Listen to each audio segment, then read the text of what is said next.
नैजिदाइनथि लाइमोन सावराय जथुमा नोलोबारि बियाब दुलाराय बाथौ गौथुम लाइमोन आफादनि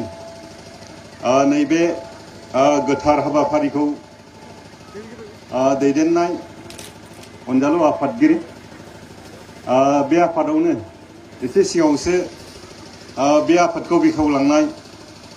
MCLA फंबाय सार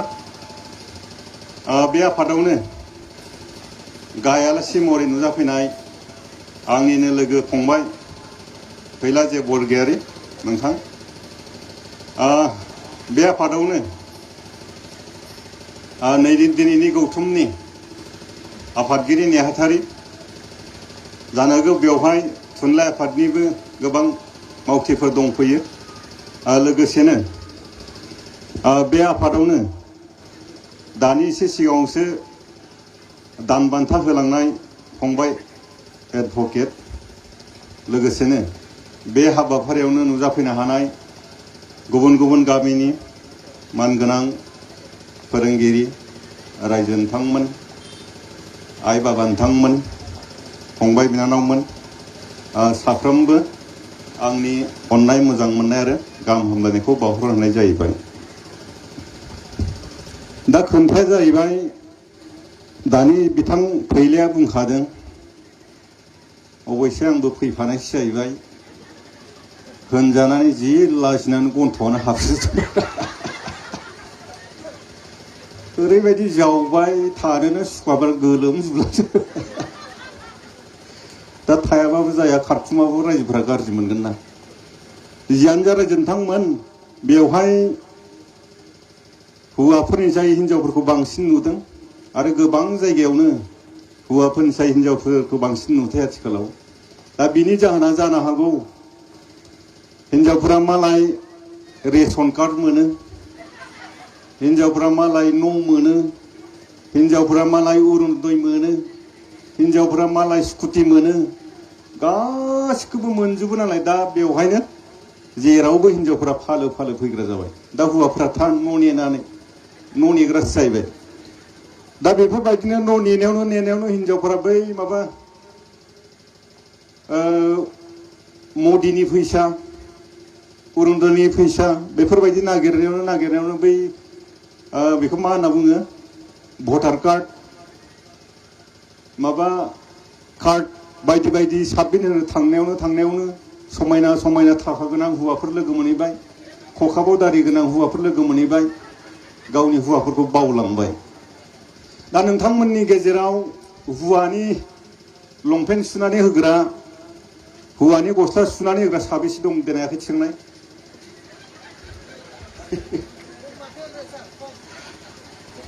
माथो सानैसोल' दं जायफोरा हौवानि गामसा सुनानै होआ लंपेन्ट सुनानै होआ बिसा बेलेग थान्दा दंबावो समायना सोरबा खखाबाव दारि गोनां लोगो मोनगोन नामा बे खखाबाव दारि गोनांमोनखौ मानो एसेबां मोजां मोनो हिनजावफोरा बेखायनो आं खावलायगोन बेयाव थानाय गासै आइजो नोंथांमोना गावबा गावनि हौवाखौ अन गावबा गावनि हौवाखौनो मोजां मोन दिनैनि दिनाव नोंथांमोननि जायगायावसो जायोना जाया गोबां जायगायावनो दहाय फैला बिथां बुंनाय बायदि गोबां जायगायावनो गावनि हौवाखौ गारदों गावनि हिनजावखौ गारदों गुबुनजों खारलायदों नोंथांमोननि जायगायावबा दंना गैया हरैजाय जोंनि ओरैजाय बांसिन जायो नोंथांमोननाव जाया खोमा जोंनियाव गोबां सोलियो नोंथांमोननाव जाया मोजां बाथ्रा दा जियानो जा बे जाबाय बोराइ बाथौनि महिमा अननाय दा गोजोननाय मोनदों दा खोथाया जाहैबाय नोंथांमोननि जायगाखौ एसेबां गोजान होननानै सानाखैमोन दाना फैनायावनो लामायाव बै सिगाङाव मा गामिमोनथाय बे बर' गामिमोन दाना गारिनिफ्राय ओंखारनायाव एसे मोदोमफोरखौ सोरानो नांखादोंमोन आं बिथाङा ओंखाराखै आंखौथ' मानसिफोरा नुहुरगारदों हाय बेलाय मेन्देलासो खोमालै जाहैबाय हाय मेन्देला नङालै आं बिदासो जाहैना लादोंमोन गैयाब्रा मानिथारा फालो फालो फैबाय नंगौ दे नोंनो मेन्देलाथार हाय नोङालै आं बिदासो जाहैना लादों गैयाब्रा मानिया आवग्रिनानै लाफैजोब्बाय सासे बुरैयार' थखन थुयै फैदो सानफ्रोमबो मेन्देला फैला मा बुस्थु बिसलाय जाबाय बुरैया बोरै बोरै आंबो नायनो होननानै ओरै बुरलाना नायबाय आंखौ खावब्ला नुबाय आयु मेन्देलाय मानसि ज' जागारबाय बाथौ गौथुमनि जि फैसा खरस खालामनाय बेयो जाफुंदों होननानै आं साननानै लागोन मानो होनबा नोंथांमोननि नैफोरबायदि फांसनाव बेफोरबायदि गौथुमनि मिटिंफोराव जानो हागौ गोबां आलासि फैबाय गोबां बिबुंथि बुंलांबाय दा जों बेफोरनिफ्राय जों सोलायनो रोंनांगोन जों सोलायनो हानांगोन आरो बे सोलायहोनो हानाय सोलायनो नाजानायानो नैबे गौथुमनि थांखि दय बिथाङा बुंदों मा दिनै लाइमोनफोरा जों नुयो धोरोमजोंनो सोमोन्दो गैला जायनि जाहोनाव जि गोसो खालामनो बेखौनो खालामनो हायो माने गिनाय गैला दिनै बिमा बिफाखौ मागो बैसागु खुलुमनोनो लाजिग्रा जाबाय खुलुमनोनो बाग्रा जाबाय दाना लाजिबायब्ला खुलुमनो लाजिबायबा बोरैबा मोनग्रा जाबायबा जों बिनिफ्राय मा आसा खालामनो हायो दा बेखायनो दिनै नैफोरबायदि धोरोमनि मेलाव जबरदस्त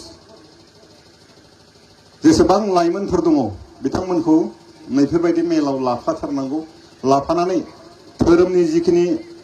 धोरोमारि सान्थौ सानस्रि बिसोरखौ बिथांमोननि गोसोआव सोनानै होनो हायोब्ला जानो हागौ जुमाय लोंनाय ड्राग्स जानाय फेग्रा मुवा जानाय बेफोरनिफ्राय एसेबाबो आनज्रायनानै थानो हागोन दा बेवहाय दिनै बांसिनानो लाइमोन दङ आरो बे लाइमोनखौ लाबोनायनि थांखियानो दहाय बिथां फैलाखौ लाबोनानै बिथां लाइमोनफोरनि गोसोखौ माबा मोनसे सोलायहोनो हागोन नामा बिथांमोननि थांखि जानो हागौ सोलायदोंबो दा दहाय बिथाङा बुंदों मा जों माबा मोनसे जानो गोसोब्ला जों जानो हाथारो आरो जानो नाजानांगोन होनना बिथाङा बुंदों दा खोथाया जाहैबाय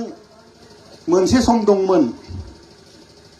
जाय समाव मेट्रिक फेलबाबो मास्टार मोनोमोन मेट्रिक पासबाबो मास्टार मोनोमोन एमएल' पास जाबानो प्रफेसार मोनोमोन बिए पास जाबानो हाई स्कुलनि मास्टार मोनोमोन हाई सेकेन्डारि पास जाबानो मास्टार मोनोमोन नाथाय दिनैनि दिनाव नंबां जाबां फरायनानै जेबो मोनला माबा मोनसे मोननांगौब्ला आयनायाव नायनानै जोङो गावनि महरखौ जेरै सिनाय हायो दिनै माबा मोनसे मोननांगौब्लाबो बेफोरबायदि मोनफ्रोमहाबो मोनसे मोनसे मा थाबाय मोनसे मोनसे बबेबा मोनसे मोननांगौब्ला माबा मोनसे जानांगौब्ला मोनफ्रोमाबो गावबा गाव मोनसे मोनसे इउनिफर्म दंसै दा हमनानै ला गोदो मामोन मेट्रिक फेलाबो प्राइमारिनि मास्टार मोनदोंमोन दिनैनि दिनाव मेट्रिक फेला मास्टार मोनगोन नामा प्राइमारि मास्टार मोनगोन नामा जायफोरा मास्टार मावनानै दं बिथांमोना मिथिगोन आथिखालाव मास्टार मोननोब्ला प्राइमारिनि मास्टार जानोब्ला बेसेबां फरायनांगोन आथिखालाव जुदि प्राइमारिनि मास्टार मोननांगौ जायोब्ला बे मानसिया दिनै बिए पास खालामथारनांगोन बिए पास खालामथारनांगोन बिए पास खालामनायजोंल' जाला बि मा खालामनांगोन मोनफ्रोमबो आनजादावनो बिनि मार्कआ 50 जौखोन्दो थानांगोन मेट्रिकआवबो हाई सेकेन्डारियावबो डिग्रियावबो 50 जौखोन्दो थाथारनांगोन 50 जौखोन्दो थानानै मा खालामनांगोन बिथाङा डिलेट पास खालामथारनांगोन डिलेट माथ' मिथिगौ बिथाङा डिलेट पास खालामथारनांगोन डिलेट जुदि पास खालामोब्लासो बिए पास जायोब्लासो आरो मा खालामबावनांगोन टेट लिरबावनांगोन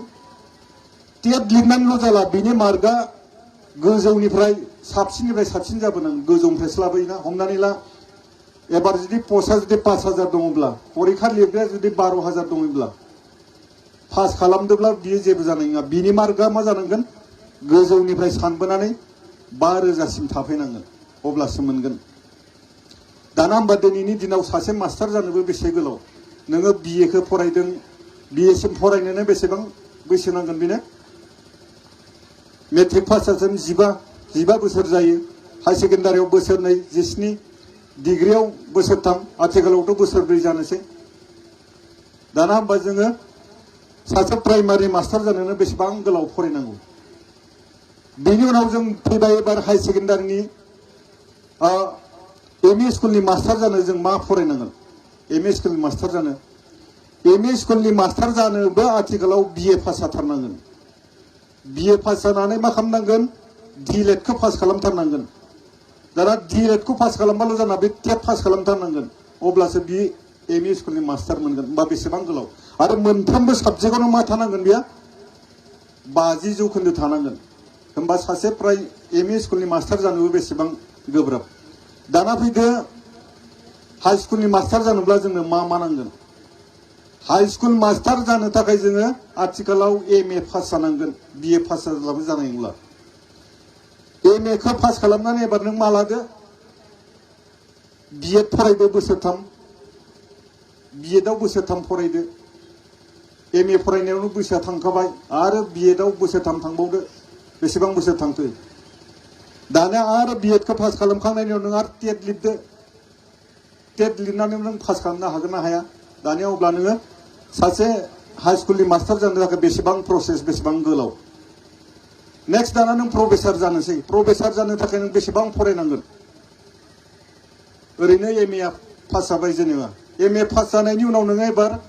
नेट नङाबा स्लेट लिरदो नेट स्लेट लिरनायाव नोङो नेटआव बोसोरसेयाव खनसे लिरनो मोनो स्लेटआव बोसोरसेयाव खननै लिरनो मोनो जायखिजाया मोनसे पास खालामदो बेजेबो जालालाय एबार मा नांगोन एबार PhD नांलायबाय PhD आव नों बोसोरब्रै फरायदो दाना होमबा सासे प्रफेसार जानो थाखाय बेसेबां गोलाव फरायनांगोन गोदोनि बायदि जानला मानलाजो जाला नेक्स्ट एबार नों मा जागोन जों इन्जिनियारनि बाथ्रा बुंबाय थायो दा इन्जिनियार जानो थाखाय जों मा फरायनांगोन इन्जिनियार जानो थाखाय नोङो फार्स्टआवनो साइन्स फरायखानांबाय साइन्स फरायनायल' जाला इन्जिनियारनि थाखाय गावबा गाव आयदा दंखायो साबजेक्ट मा नांगोन जोंनो मा साबजेक्ट लानांगोन जोङो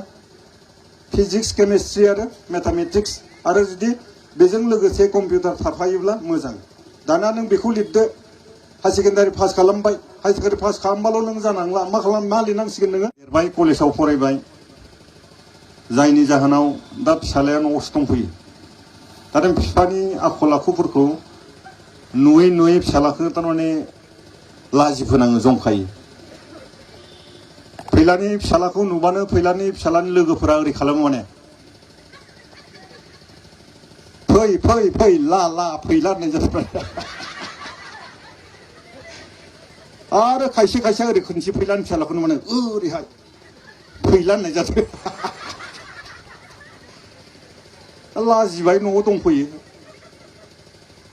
ओमफ्राय बिदि जुदि जायोब्ला जोंबोथ' आंनियाबो फिसालाया देरबाय फिसाजोआ देरबाय बिदि लाजि फोनांबा आंनियाबोथ' फिसाजो न'आव थाफैगोन फिसालाया न'आव थाफैगोन माबोरै जागोनलै नोंथां गारनोसैलै होननानै दा गारबाय ओमफ्राय फिसालाखौ सोंना लाबाय आं नोंनि लोगोनि बिमा बिफाफ्रा मा नामलै आंनो सोंनानै खोन्थालै सोंबाय मबाइलजों सोंहरजोब्बायबो दाना बिबो कलेजाव दाख्लै थिनहरबाय आं नोंबो ओरै खालामै थां होननानै दाना इबो थांबाय सासेखौ नुबानो ओरै खोमसिग्रा जाबाय बिराद सुवारालाय आंनि आफार नामखौ बोरै मिथिग्रा जाबाय बिनि बिफानि नामा हुलाबारि माने साला सुवारालाय आंनि आफार नामखौलाय बोरै मिथिगोलै ना लाजिबाय नेक्स्ट सासे खोन्थिबाय ओरैजाय बिनि बिफानि नामा गेद्दा जायो गेद्दा ओमफ्राय सासेखौ नुबानो ओरै खोन्थिग्रा जाबाय